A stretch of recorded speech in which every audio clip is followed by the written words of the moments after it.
We'll start at 8:05.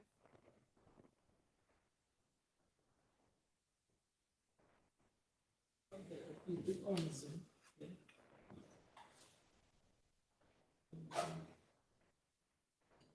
He said he did not connect.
Okay.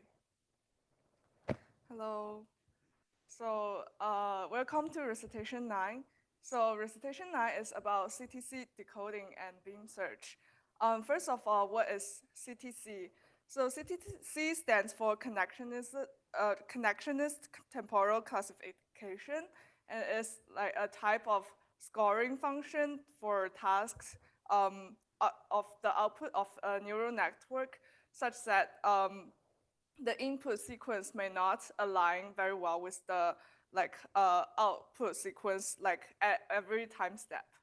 So like one classical use case of this kind of function is that it's the speech recognition that we are trying to tackle in homework 3P2. And the problem is that the input sequence and output sequence have like different lengths.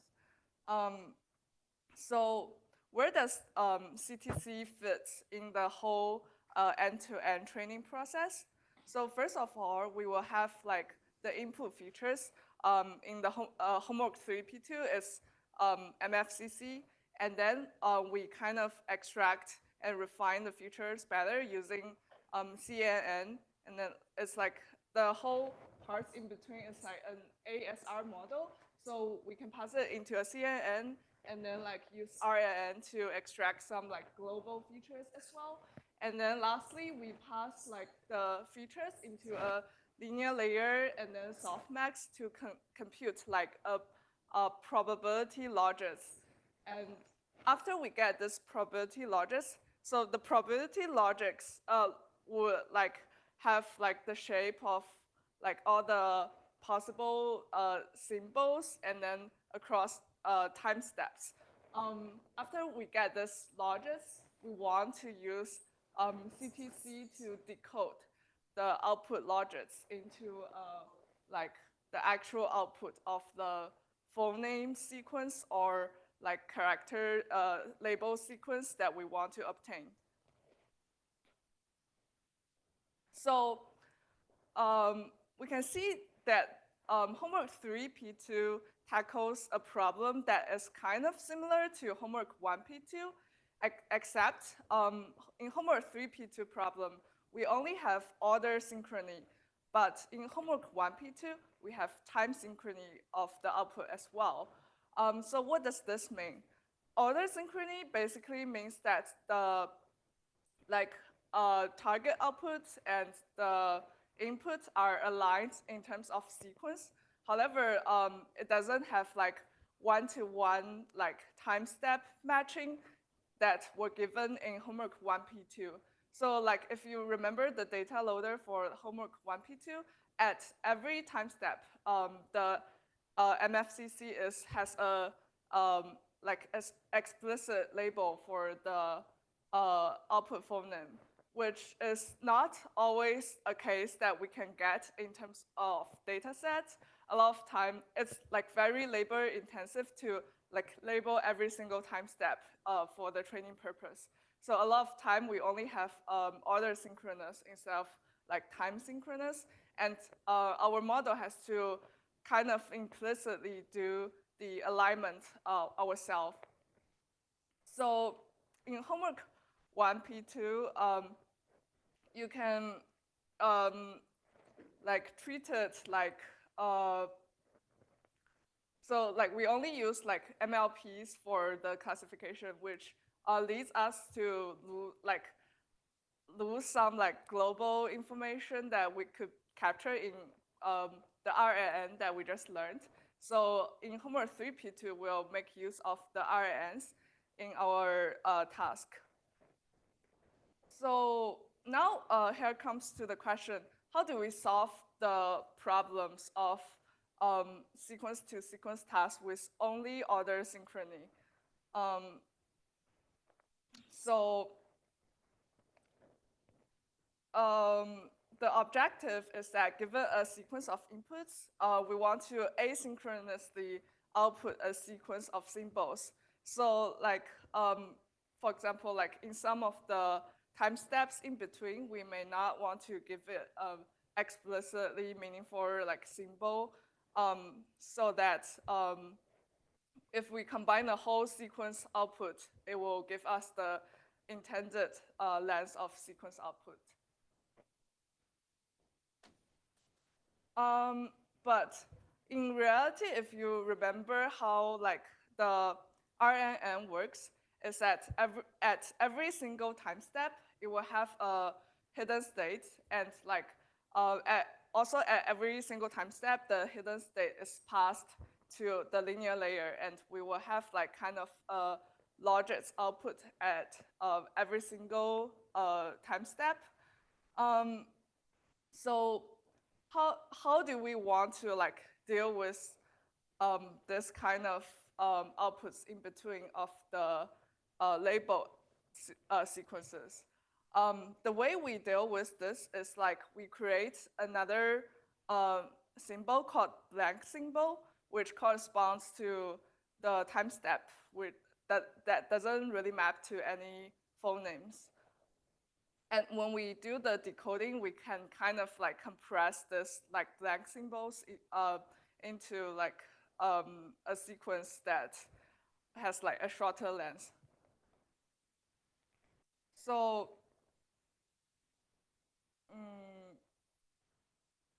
so now what are some like possible solutions?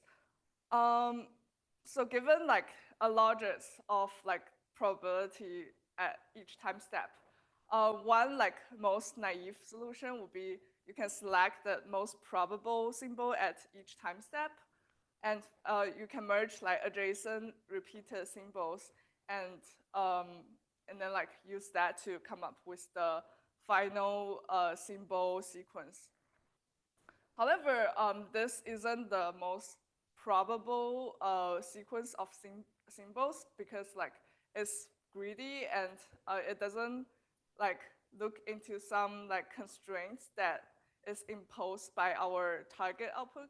For example, like our target output could be like beefy, and it's possible for our model to ignore like the order that is given and just like choose like feed, which is something that we can totally avoid. And furthermore, it doesn't like it can't distinguish between an extended symbol and the repetitions of a symbol. So it can't like like identify between so for feed, it can't identify like how many e's there are in between. And the second solution is that we can impose some external constraints in the sequence that are allowed.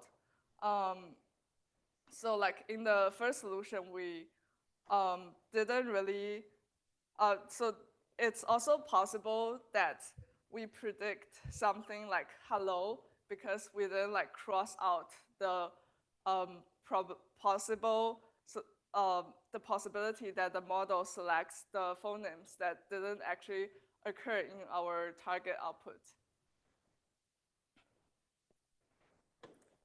So now, so we can see that the like in the image here, it basically implemented like one of the constraints to refine our first idea. So it like crossed in the word beefy, it crossed out all the like other symbols that didn't occur in our target phoneme sequence. So now we only have like B, I, Y, and F to choose from. And however, this still doesn't solve the problem of the model possibly generating like output, like feed, uh, feed. And um, so one thing we can do is we can impose like further constraints on our what our model can output. Mm, so if you remember in class, this graph should look familiar. So instead, after we cross out all the like possible impossible symbols in each time step, we can like basically manually construct another like searching space in which the symbols are ordered in terms of the sequence, target sequence that's given, and we can also impose constraints such like at time step 0, it must start from the first symbol, and at the last time step, it must end at the last target symbol. And so basically, this table stores like the probability of the um, model outputting a certain symbol at certain time step. So as a result, at time step 0 and symbol 0, it will have a probability of 1. And at the last time step and last symbol cell, it will also have a probability 1. And everything in between will be the probability output logics that we took from our model.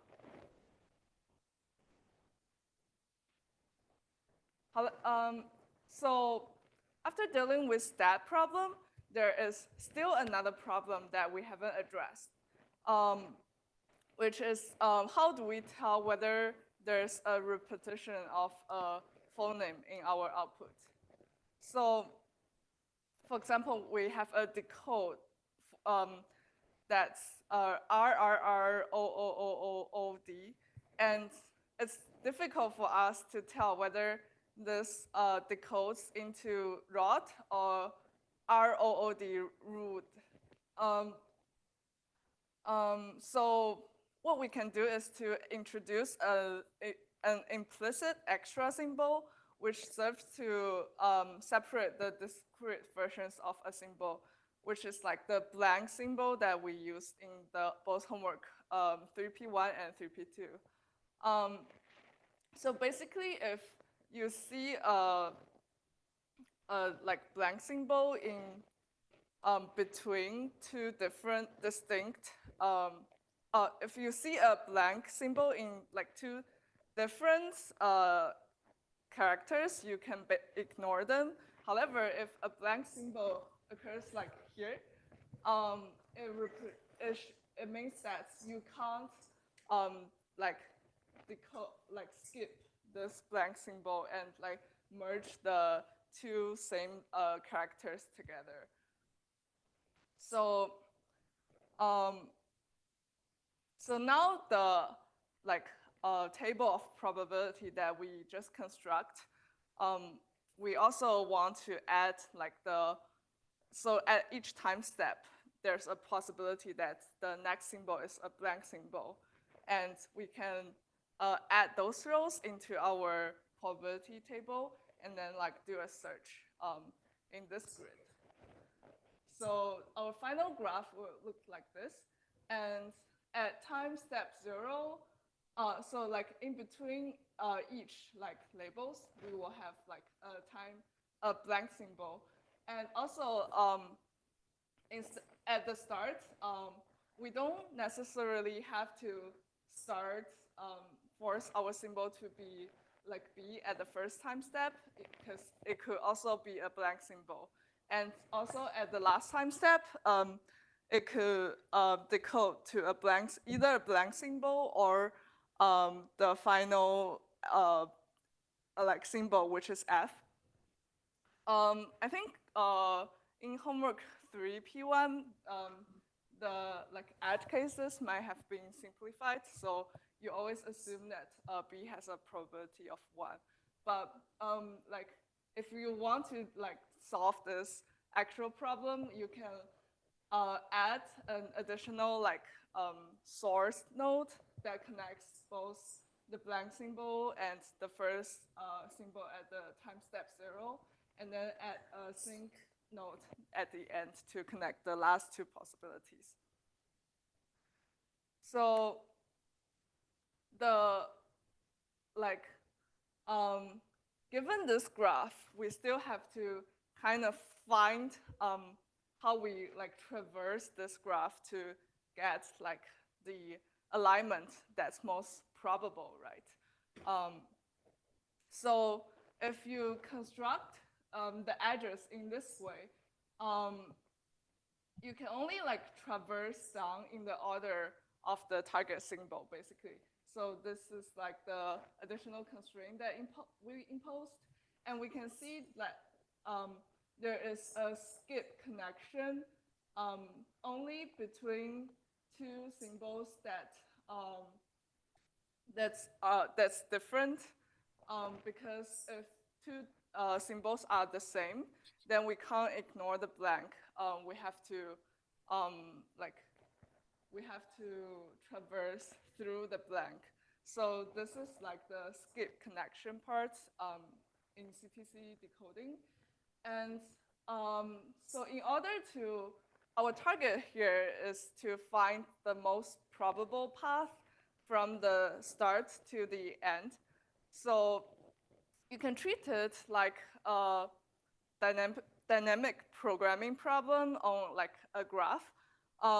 It kind of have a similar structure as if you have taken like basic algorithm classes. It looks similar like the algorithm to find a shortest path, except our objective here is not the distance from the source to each node, but it's the probability of traversing from the source to any single node at a certain time step. So the idea that the reason why dynamic programming works here is that the best path at any node must be an extension of the best path to one of its parent nodes. And so if we extend this, we can basically compute the best path score from the source to all nodes in the graph, and finally we can reach like the final time step.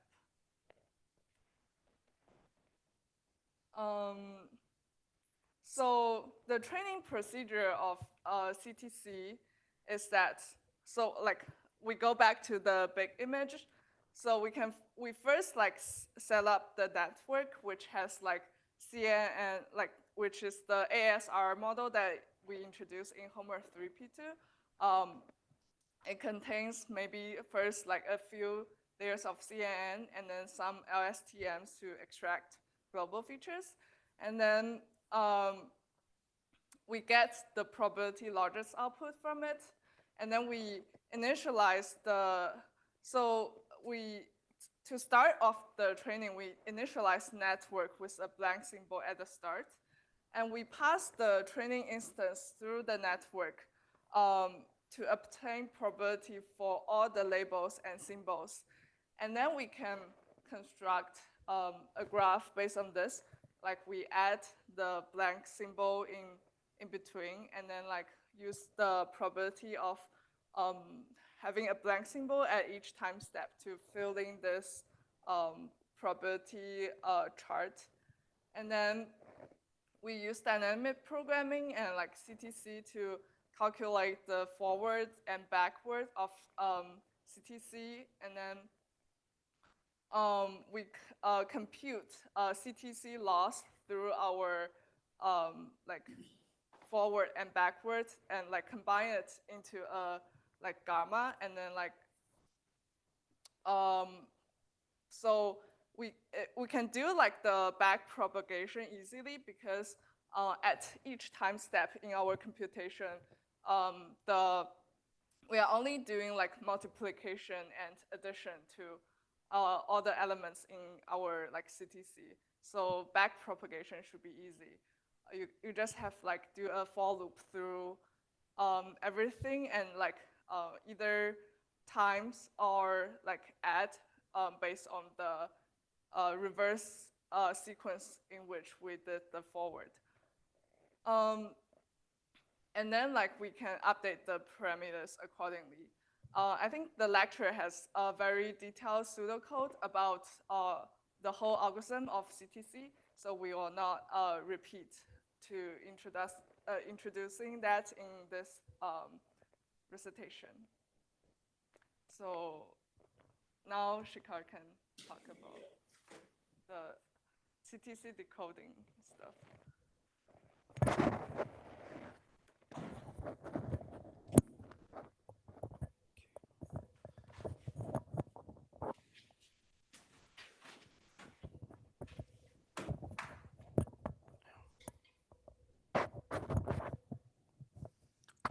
Okay, so now the motive of our, like our aim in the training part is to calculate loss. And that's why we use the CTC decoding so that we can calculate loss, we can update our parameters, we can perform back propagation and stuff. But our aim in the inference time is to find the most probable output. So we do not use CTC decoding, we do not use like the CTC loss, the forward backward algorithm again, but we instead use some like finding the most probable string strategies here. So at this point, we have a like logits, which is like a matrix of your y probabilities, sorry, your symbol sets times your time steps. So how can you find like the most probable path here? So one of the obvious things that comes and very naive implementations that we have is the greedy search algorithm. So for the greedy search, like as evident in its name, you just pick the most probable symbol at each time step and perform your merging strategies. And this will give you like this will give you like one of the most probable sequences, which is greedy in nature. So the problem with this is that even though it is like pretty fast to implement, I think it just takes like a few lines of code. It might miss on the larger picture because it just considers like the best path at that exact moment. So this is not possibly the best output that we can get. So another way that we can improve upon this is to perform an exhaustive search of sorts instead of just greedy. So we consider every time step. For every time step we consider all the symbols and we like diverge to all symbols at every time steps. So in our case, like in this, so like yeah, first let's go through maybe the greedy search ones. So we have like our symbol sets, we have our time probabilities, and we start with t equal to 0. We get a, which is the highest probability at that time. Then we get b 0.341. Then we get a again at 0.402 and 0.358b. So our final decoded string comes out to be AB, AB, and the score of that string is basically the product along the paths, which is like 0.0191. So this is like our greedy approach, but of course, as we discussed right now, this might not be the best answer because it does not consider like the entire context. It just like goes on to like that particular maxima. So one thing, as we said, to improve upon is using an exhaustive search strategy. In this particular scenario, that does not seem very difficult because we just have like 4 symbol sets and 4 timestamps. So our total probable paths would just be like 4 to the power 4. That is like not a very big number for computers today. But when you're actually like performing decoding and when you have like a very long time step and a big symbol set, it can easily get out of hand. So the greedy on one hand is like very naive and easy to implement, but does not explore all the paths.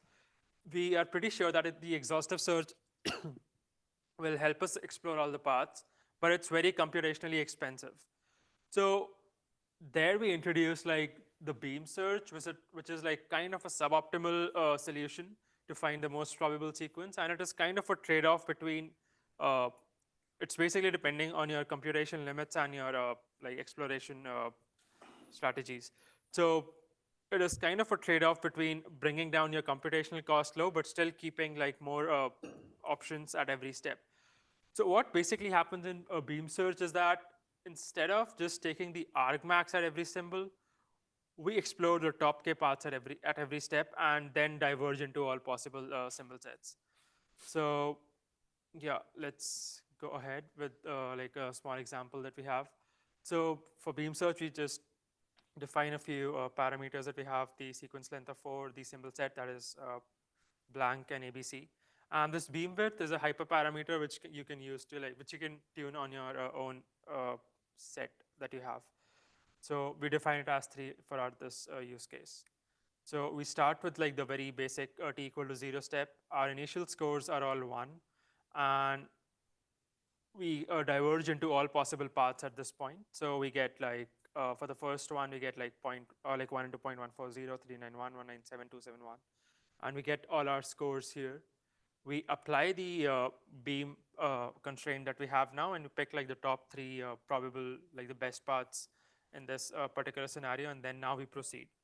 So we picked like the top 3 scenarios, we go next, and now we diverge again into all possible sets. So we had our A, B, C, and like from the previous step, and we go from A to A hyphen, B hyphen, C hyphen, and the score for them becomes like whatever the score for the initial path was times the score for this particular time step, which is so 391 into 257, then 197 into 257, and so on. And accordingly, like when you reach to AA, we perform like a decode. Someone talking? No. So when you reach AA, you like decode that into A. When you reach BB, it goes to B, and CC goes to C. So again, you have like you took a step, you have your new scores, you apply the beam constraint and pick up like the top k path, which is 3 equal to here. You now have your scores for like this particular time step. Again, you take a next step. So you open your beam again, you have A hyphen, you go to A hyphen hyphen, AB hyphen, AC hyphen, and accordingly calculate all the new scores. And there is one trick that you need to look at here. So now when you proceed, earlier when we were like proceeding, all our possible paths were unique in nature. There was no repetition anywhere here. But in this particular time step, you have some repetition. You have AB that is repeated, you have AC that is repeated. And this occurs as part of the decoding strategy that we have. So now you simply don't look at the scores at this step individually, but you combine, pretty first you need to combine those steps which decode into the similar paths and then apply your beam. So you can see that the score for AB here becomes something like 26 plus 35, which is 62 of sorts, and that is what your score is considered, and not like the individual scores of AB or A hyphen B. So yeah, that is like the one thing to notice here. So like there are 2 algorithms. Yeah, you have it out. I had a question about the AB example. So you will not merge it with AB hyphen score. The hyphen at the end does not get decoded at like between the like traversal. It gets decoded at the very end of Because the. it could diverge into a different. Yeah, right. So yeah, yeah. So like now we have our top K beams again, and we have the top K scores.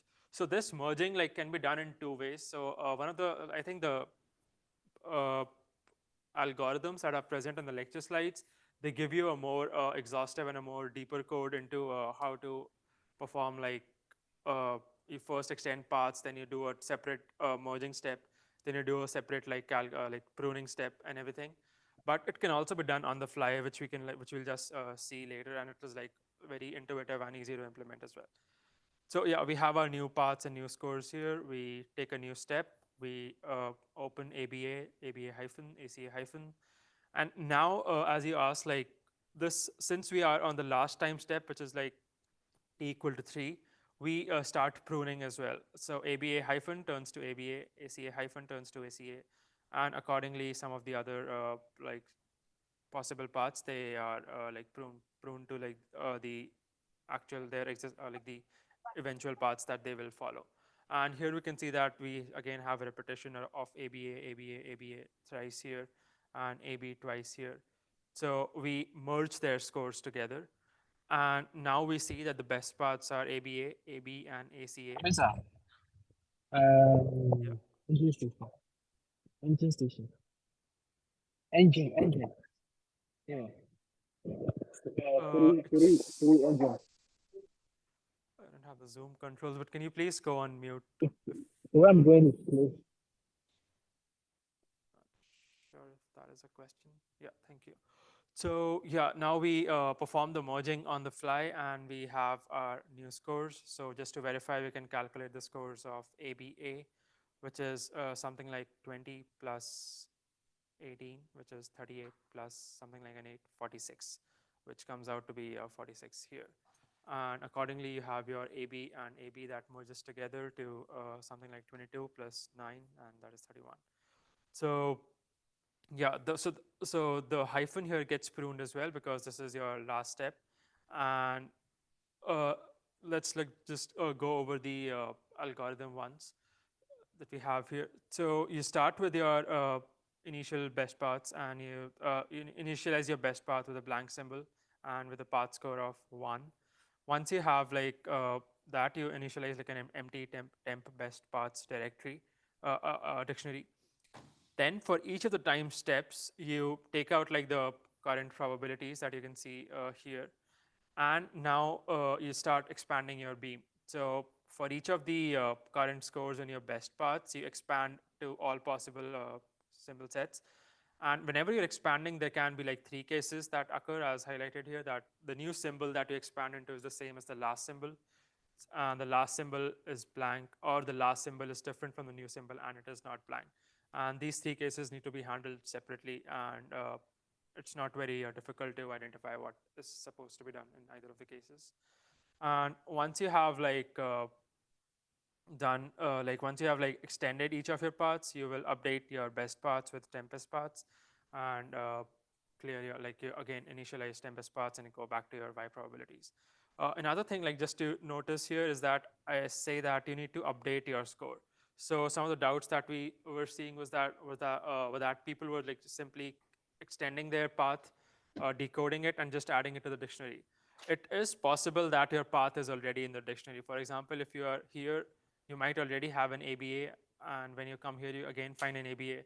So you don't again say that score of ABA equals to something. You say that score of ABA is equal to whatever is inside the dictionary plus whatever the new score you get now.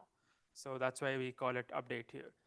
And once you've like updated your paths, you just like once you've like done all your time steps, you perform like a final merging of sorts, where you remove any ending blanks and update the scores for so for example, like in this case, you would have an ABA and ABA scores that get merged at this point, but this would still stay as ABA hyphen. So that ABA hyphen gets updated here in the step 3 of the path of the algorithm. And in the end, you can just return like your best path based on the highest score and all the merged path scores. So yeah, this is basically your how it diverges. And again, like it does have a similarity to a like form of a beam that you're searching, that you project from every point all possible symbol sets. And yeah, eventually you reach your final goal. So yeah, any doubts? Yeah. In the last slide, you mentioned that we add all of the scores up inside so update Right. best paths. Is that because at that point in time, like for like ABA, for example, can correspond to multiple paths? Yeah. Get like a sum Yeah. So like possibilities? yeah, so like you can follow two methods basically here. So you can maybe just keep it as ABA and ABA, and this extra step that you have, you can make this as part of your time step itself, and then update the scores. Or you can do this like decoding on the fly, and then update these scores by finding like something that is already inside. So yeah, it basically means that as you can see here, that there are multiple ways to come upon ABA. So you can come upon ABA via this particular path, or via this particular path. and also like yeah, basically ABAA, which also like goes into ABA. So it basically means that there are multiple ways to come onto ABA. That That's why we just sum the Yeah. possible ones. yeah Okay. yeah. Any other doubts? I guess Like which one would you recommend? Like, should we like decode on the fly, or so yeah, so the implementation in the lecture, it's like a bit more verbose, and I think like it kinds of like at one time you're just like simply just matching the algorithm with your implementation, and it's like not very intuitive as this one, because this one like is just like I think this is probably half the lines of code, and it is like a lot more intuitive. But yeah, whatever works for you, you can use that. Like the concept is basically the same, just that here we don't maintain everything separate and we do it on the fly. Yeah. Yeah. Any other doubts, anyone? Yeah. So in the third bullet, where you say for each path in the score best paths, you remove the ending blank symbol. You also have to remove like the blanks in the middle of the sentence.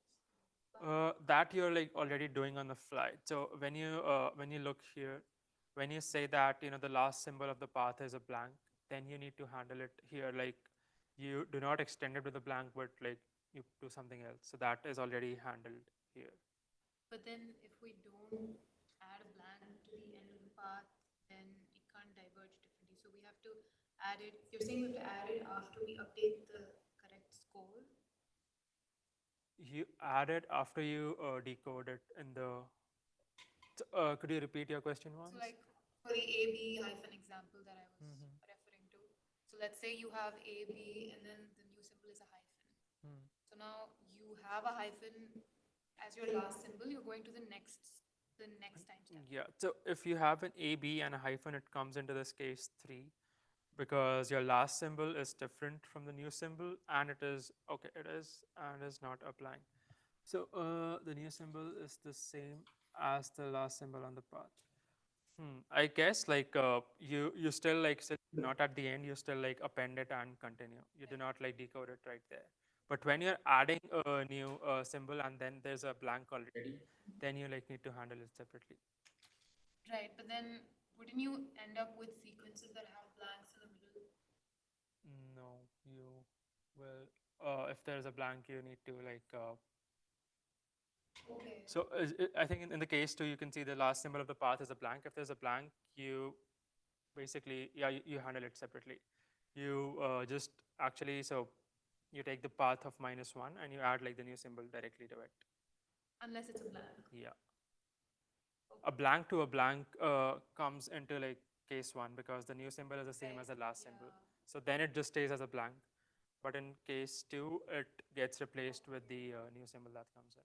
Yeah. So that handles the case of then updating the scores correctly. Yeah. Okay. Okay, any other questions, or we can? Yep. And yeah, you can obviously, we'll post the slides. I think they're already there, and you can ask any questions you have on Piazza as well. So, yep. Thank you, everyone. Yep. It's Paul there.